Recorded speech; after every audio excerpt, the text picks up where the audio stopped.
প্রিয় দেশবাসী, এগুলাকে আপনারা কি বলবেন? এখানেও কি জামাত শিবিরের চক্রান্ত আছে?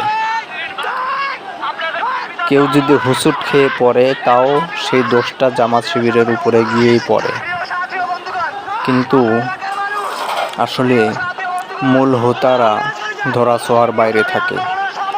এই হামলাকে কি বলবেন?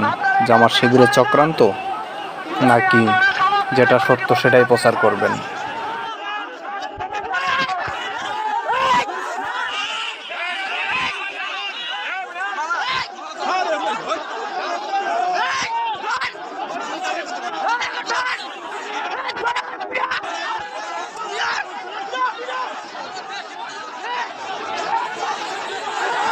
ইসলামী আন্দোলনের নেতাকর্মীদের উপরে হামলা করতেছে।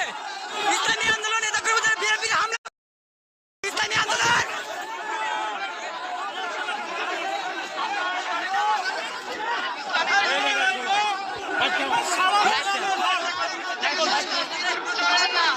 লাইক